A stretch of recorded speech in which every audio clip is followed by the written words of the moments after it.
Hello students, स्वागत है एक बार आपका फिर से मिश्री के यूट्यूब के स्टडी मंत्र चैनल पर।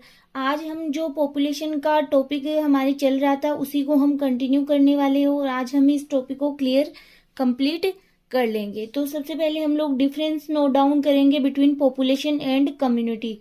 तो इधर है पॉपुलेशन और इस साइड लिखा हुआ है community. Population it is a group of individuals of a single species in a particular area.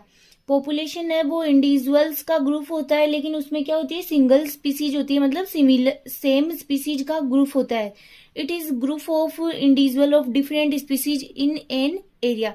और इसमें डिफरेंट स्पीसीज का ग्रुप होता है किसी भी एरिया में, किसी पर्टिकुलर एरिया में।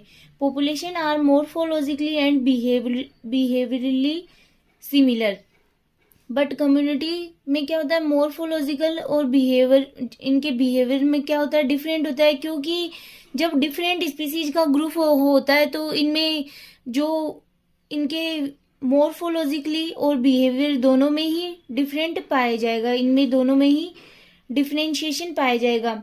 फिर आपके individuals of A population inbreed freely, interbreed freely. जो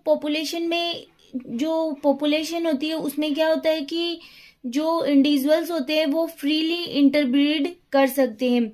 interbreeding is absent amongst different members of a community. A small group of an ecosystem, a large group of an ecosystem. Next आपके consist of a single species, consist of a several species living. फिर आपके population, वापस से वही population में अब हम पढ़ने वाले हैं पॉपुलेशन ग्रोथ है, इमिग्रेशन है, एमिग्रेशन है, और इसके अंतर्गत हम लोग स्टडी करेंगे जो आपके एक्सपोनेंशियल ग्रोथ है। तो ये सब इसके अंतर्गत स्टडी करने वाले हैं। सबसे पहले वापस से पॉपुलेशन की डेफिनेशन है आपके, population is a group of organism of A same species in A same area at the same time. Population growth curve that shows the pattern of the growth of a population over time। Population growth curve होता है वो population की किस प्रकार से growth हो रही है उसके पैटर्न को शो कर रहा है। Growth curve are widely used in biology for quantitative such as population size और biomass. Population keeps changing with time. Population है वो टाइम के साथ चेंज होती रहती है। Population changes depending on various factors. सबसे पहले फूड अवेलेबिलिटी, प्रीडेशन है, एटमॉस्फेरिक प्रेशर है, एडवर्स वेदर है। तो इन सब के ऊपर पॉपुलेशन है वो डिपेंड कर रही है, तो इनके अकॉर्डिंग पॉपुलेशन है वो चेंज होती रहती है। फिर आपके the population changes in a given habitat due to changes in 4 basic process. या फिर हम लोग बात कर सकते हैं, यहाँ पे लिखा हुआ आपके components of population dynamics, natality, mortality, immigration और एमिग्रेशन। वैसे तो हम लोगों ने नेटेलिटी और मोर्टेलिटी स्टडी भी कर लिए, फिर से हम लोग इनको स्टडी करेंगे। इन चारों टर्म्स को हम 1 बाय 1 स्टडी।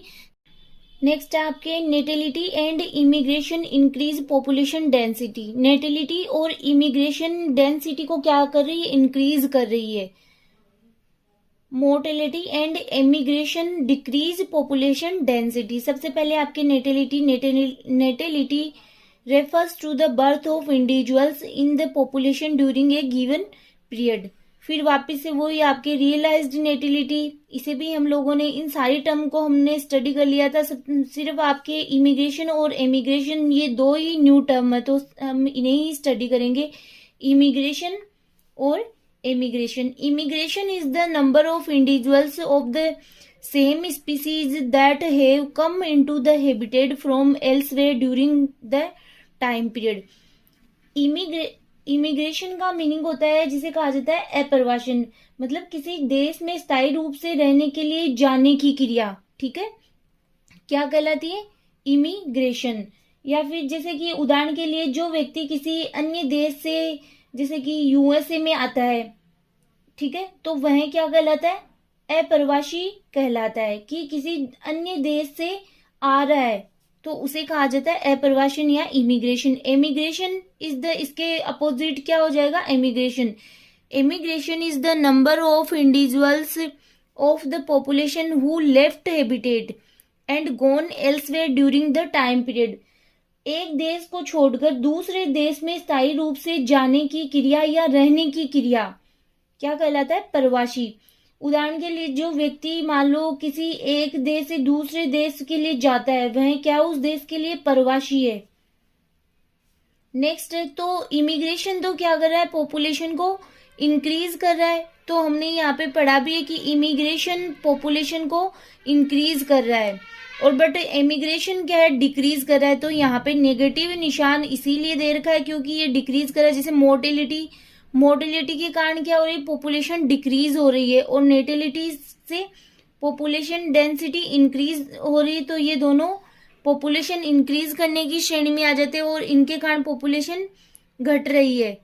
फिर आपके types of population growth curves, अब 2 टाइप के होते हैं। एक तो एक्सपोनेंशियल ग्रोथ कर्व, एक होता है लॉजिस्टिक ग्रोथ कर्व, जिनको हम लोग 1 by 1 स्टडी करेंगे। There are mainly 2 types of population growth curves,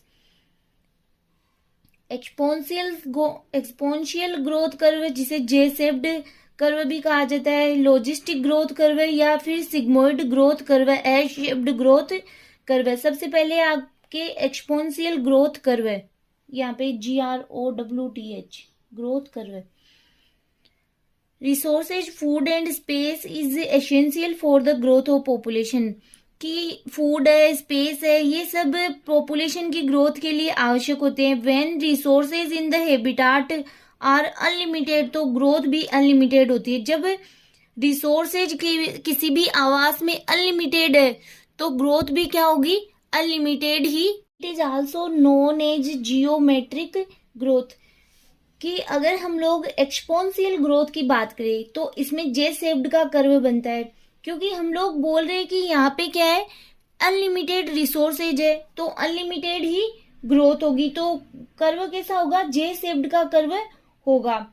और लॉजिस्टिक ग्रोथ में क्या होगा कि जो ग्रोथ है वो एक टाइम पर जाके स्लो हो जाएगी। तो अब यहाँ पे अगर हम लोग इन दोनों को एक साथ स्टडी करें तो आप देख सकते हो कि यहाँ पे तो ग्रोथ क्या हो रही है? अनलिमिटेड हो रही है, पॉपुलेशन डेंसिटी आप देख सकते हो। और यहाँ पे क्या हो रहा है? एक लिमिट तक, जो इसे बोला जाता है कैरिंग कैपेसिटी के, यानी कैरिंग कैपेसिटी की यहाँ पे लिमिटेड रिसोर्सेज प्रेजेंट है, और यहाँ पर जाके ग्रोथ क्या हो जाती है? स्लो हो जाती है। तो यहाँ पे क्या हो रहा है कि यहाँ पे कंपटीशन भी ज्यादा हो रहा है, कंपटीशन बढ़ रहा है, और रिसोर्सेज का यूज भी ज्यादा हो रहा है। तो ये ग्रोथ कर रहा है। इस प्रकार की एक इक्वेशन दे रखी है dN/dt बराबर Rn, जिसमें आप देख सकते हो कि dN/dt है represents rate change in population, जिसमें dN तो हो गया पॉपुलेशन नंबर और dt हो गया चेंज इन टाइम, R है आपके बायोटिक पोटेंशियल, और n है आपके पॉपुलेशन साइज। जे शेप्ड कर्व फॉर्म्ड, तो इसमें आप लोगों को ये यहाँ पे कुछ मतलब ये यहाँ पे जो कट किया हुआ है वो तो आपको लिखना नहीं है, और डायरेक्ट आपको जैसे पॉइंट वाइज लिखना है। जैसे यहाँ पे ये लिख दी इक्वेशन, फिर आपको लिखना है जे शेप्ड कर्व फॉर्म्ड, फिर है इंटीग्रल फॉर्म। अगर आप ये नहीं भी लिखो तो भी कोई बात नहीं, NT बराबर N0 RT, ये इक्वेशन भी आपके बन रही है यहाँ पे। तो नेक्स्ट है आपके logistic growth curve, S shaped growth curve. The sigmoid growth curve is also known as logistic growth curve which is S shaped. Real growth curve जिसमें कि क्या प्रेजेंट होती है? कैरिंग कैपेसिटी प्रेजेंट होती है। Resources are limited, each ecosystem have a carrying capacity. Sigmoid curve होता है S shaped. यहाँ पे इक्वेशन की बात करें तो इसमें क्या ऐड हो जाएंगी? कैरिंग कैपेसिटी ऐड हो जाएगी। dN/dt बराबर Rn k माइनस n/k, जहाँ पे dN/dt is the rate of change in population size, R biotic potential, n population size, k minus n/k is for environmental resistance, या फिर k तो यहाँ पे आ गया कैरिंग कैपेसिटी, और पूरी अगर इसकी बात करें तो ये इन्वायरमेंटल रेजिस्टेंस। अब हम लोग वापस से अगर ग्रोथ कर्व को देखें, अगर इनको आप लोगों को पास टाइम रहता है तो आप इनको अलग अलग बना सकते हो, बट अगर टाइम नहीं है, टाइम की शॉर्टेज है, तो आप इसको एक साथ ही बना सकते हो। और यहाँ पे इन दोनों की इक्वेशन नोट डाउन कर सकते हो। ये हो गया आपके एक्सपोनेंशियल ग्रोथ कर्व है, और ये हो गया आपके सिग्मोइड ग्रोथ कर्व है। एक्सपोनेंशियल ग्रोथ कर्व आप देख सकते हो जे आकार का, और सिग्मोइड ग्रोथ कर्व एस आकार का बनता है। टर्म आती है कैरिंग कैपेसिटी। तो कैरिंग कैपेसिटी की अगर हम लोग बात करें, जिसे कहा जाता है कि वहन क्षमता, तो कैरिंग कैपेसिटी किसी भी प्रजाति की वह या फिर किसी ऑर्गेनिज्म की वह अधिकतम पॉपुलेशन है जिसे पर्यावरण या फिर इन्वायरमेंट बिना किसी नेगेटिव इम्पैक्ट के सहारा दे सकता है। मतलब वहां तक रिसोर्सेज उनको प्रोवाइड करवा सकता है, यह उस इकोसिस्टम की कैरिंग कैपेसिटी होती है। कैरिंग कैपेसिटी को स्पीसीज की इंडिविजुअल्स की नंबर से परिभाषित किया जा सकता है जो किसी स्पेशल टाइम में किसी भी हैबिटाट स्थल में आश्रित रह सकती है। एक बार जब पॉपुलेशन कैरिंग कैपेसिटी तक पहुंच जाती है तो उसी के आसपास ओसिलेट्स होती रहती है। ओसिलेट का मीनिंग होता है दोलन करना, जैसे कि दोलन गति फिजिक्स में आप पढ़ते हो तो उसे कहा जाता है ओसिलेटर।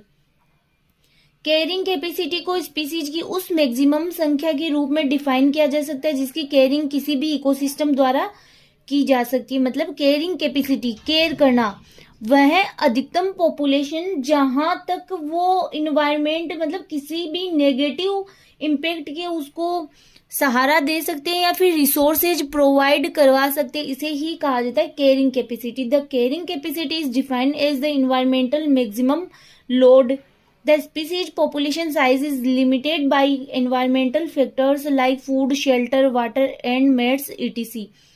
तो ये था आज का आपका टॉपिक पॉपुलेशन, जिसमें कि पॉपुलेशन में हमने कैरेक्टरिस्टिक्स ऑफ पॉपुलेशन है, population size and exponential growth है, सिग्मोइड ग्रोथ है, लिमिट्स ऑफ पॉपुलेशन ग्रोथ है, ये सारे एक साथ हमने 2 लेक्चर्स में कंप्लीट कर लिए। तो नेक्स्ट लेक्चर में नए टॉपिक के साथ फिर मिलेंगे।